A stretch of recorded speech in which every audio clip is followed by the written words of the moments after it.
Hey, good morning. Welcome to Viking Preparedness. I'm Pastor Joe Fox. I want to talk to you today about sustainable agriculture, feeding your people, yourself and your people, with the least amount of effort, right? I'm not into pretty necessarily, I'm into functional. I'm not into cool, I'm into full, right? As far as eating goes. And a lot of y'all know about Back to Eden, gardening, permaculture methods, the system. Um, what else? Guerrilla gardening, where you go out and plant on land that's not yours, kind of like sneaking in plants and stuff. And it's all cool and it's all interesting. But at the end of the day, what do you want to do? You want to produce food for you and yours. And you do want to do that with the least amount of effort. And uh, part of the least amount of effort is having it sustainable. So once you plant something, it keeps coming back and coming back and producing and producing. And I can see now I'm going to set down my coffee. So the things I do for y'all, right? I guess I'll just set this here and we can talk about this. All right, this right here is our mustard bed. Because, see, here it is, middle of March. We already have food coming up, and we haven't really done that much yet this spring. We have a lot of work to do.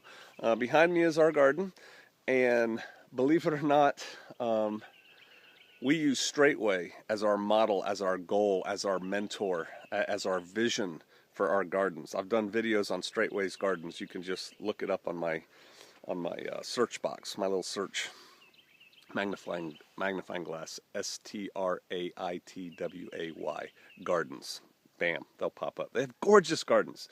And so I know the saints at Straightway are going, oh my Lord, that's horrible looking. Hey, you got to start somewhere. You have to have a goal. And so we want beautiful, big, abundant producing gardens that we can feed everybody here, have excess to give to those in need, and yes, have excess to sell, right, to make some money. And so maybe some of the stuff I'm going to show you right now can kind of go into your head and your situation and will work. And at the end of this video, I have something pretty cool to tell you. So stick around, look at some veggies. All right, so this right here is our mustard patch. It just grows, right? We plant it, grows. You can see where we're getting ready to delineate it. We're going to cardboard it, put more mulch on it to make it even better. We eat these like greens. They're chock full of vitamins. We've already been eating them. So if you think all I have is rice, and then you throw some of this in with your rice, now you're cooking. Throw an egg in there from your chicken coop, bam, beautiful meal.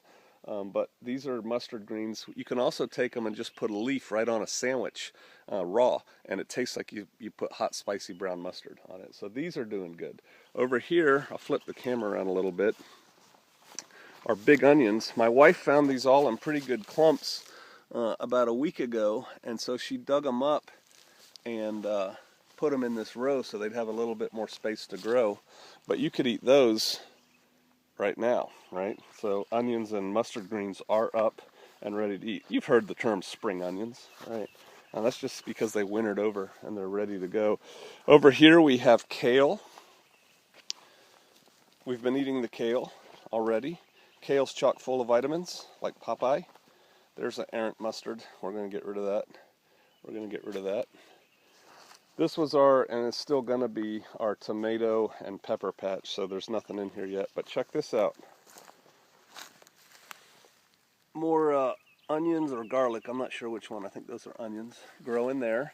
Now these are bedding plants. My wife bought these. These are cabbages, I think, that she went out and bought and planted, so they don't count. Mullein making a comeback. That's an herbal. So here we have more onions or garlic. We grow the heck out of both of them. We eat the heck out of both. And I know, I'm shooting the video. I ought to know the difference. I'm the worker in the garden, not the expert. But isn't that nice? Look at that. It's just growing. We didn't do anything to it. Over here, this right here is our lettuce bed. And what happened last year, it gets hot here in the summer, and the lettuce bolts. It shoots up these seed heads. They produce seeds. Most people pull the lettuce at that point. I said, let it grow. Let's see what happens. And it reseeded itself. And so this is going to be our lettuce bed. I don't think I've eaten any of this yet. I don't think my wife has put it in a salad, but there it is. Over here, we have, what are these? It's some kind of brassica. I should know, but I don't. but it's growing up all on its own. More garlic. That's definitely garlic right there, growing up. We like garlic here. These are spinaches. Am I making you dizzy? These are spinach, a whole row of spinach that's coming up from last year. And so, you know, the greens are coming up. Over here, we have a whole row of turnips coming up again. They were in last year. And we tried storing the turnips in buckets of sand in a cool but not cold place over the winter. And what we didn't account for, take care of, was the moisture. And so we kind of dehydrated our turnips and our carrots and our beets, and so we can't use them. But the ones we left in the ground did awesomely. And so I think our new storage method out here in the Ozarks on Shofar Mountain is just going to be keeping those root crops in the ground and pulling them out as we need them. We just don't get any deep freezes here, not to speak of. I planted yesterday between some of these open spaces of turnips, the ones we pulled, I planted beets. Do they grow together? I don't know. We're going to find out. But I just wanted to put root crops in there. Blackberries are starting to come out. You could make tea out of that if you wanted. And so that's some of the stuff we have going on, you know, left over. Oh no, this. Forgot these. This is our hillbilly hothouse right here. That's what we call it. If you search on my channel, you can find it. We did not use it as a greenhouse over the winter. We used it as a trellis and then just left it that way. You can see my gourds right here. I got my seeds from a brother and planted these gourds and just left them hang out here all winter. I have a bunch more on my porch. Haven't decided what we're going to do with them yet. Make little maracas out of them or something. Look at these Brussels sprouts that we just left out here over the winter. Don't they look delicious? So they're doing good. And then we have these logs here. I made a little raised bed. Let's see if you can see it. Where's my hand? There we go. I made a little raised bed using these logs and putting dirt in there.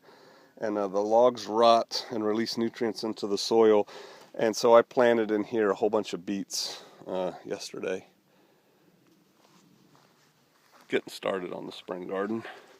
And then over here, same kind of thing. We had a guy out here who's been to all these permaculture classes, and he was walking around, he was talking to me about terracing and swales and food forests and what else? Hugelkultur and stuff. And anyway, he was telling me that by using these dead logs here to outline and to lift up my bed, that's really good for the soil, man. And you know, he went into all the terms. And so in here we have peas that are going to grow up on the trellis planted. I planted those yesterday, and then beets. And then when the peas come out, I think we're going to plant cucumbers there and let the cucumbers go up the trellis because peas are a pretty early crop. Over here's an herb garden that's been planted forever, and I honestly don't know what this is. Some kind of spicy thing. Rosemary, lavender, parsley. We've already been eating the parsley, and I think we're going to start snipping some and drying it because it's doing really good right now. Radishes that all got washed to one end of the pile. And so, you know, that's what our garden is producing already, and we haven't really started working on it. You know, we're not really trying yet. And that's just kind of like leftover stuff from last year. So when you're thinking about what should you plant, consider planting some things like that. You can see we're getting ready to expand. You can kind of see where the new mulch is. Here, back to Eden Garden works good, that method. I had somebody rightfully take me to task the other day when I was talking about permaculture this and permaculture that, and they said, yeah, you know, what you're talking about is not permaculture. Permaculture is this whole involved interlocked system, and okay, whatever. You can take principles from different aspects. You know, take what is useful, hold fast to that which is good. Test all things, hold fast to that which is good. You know, get it from the Bible, get it from Bruce Lee. Use what works for you. So for the exciting announcement, we're going to have a workshop series on how to do sustainable gardening using all kinds of different techniques. There will be some techniques from permaculture. I call it permaculture-esque, which really irritates some people. We're going to have techniques from Back to Eden Garden. We're going to have techniques using natural materials, logs and rocks and leaves and vines and branches and, just all kinds of stuff to grow food for community. It'll be in Northwest Arkansas. What we're going to do is run a pilot course first. We always do that with all the courses we offer. And so we're going to do that with some people who are here locally. And then within the next probably 7 to 8 weeks, we'll have the official class after we work the bugs out, because we want to give you value for money in the class. So start thinking about that if you're interested. If you can get to Northwest Arkansas, we're going to be doing some intensive neo-pioneer homestead off-grid sustainable community gardening. Was that enough cool words? Hey, all right, I'll see y'all out there.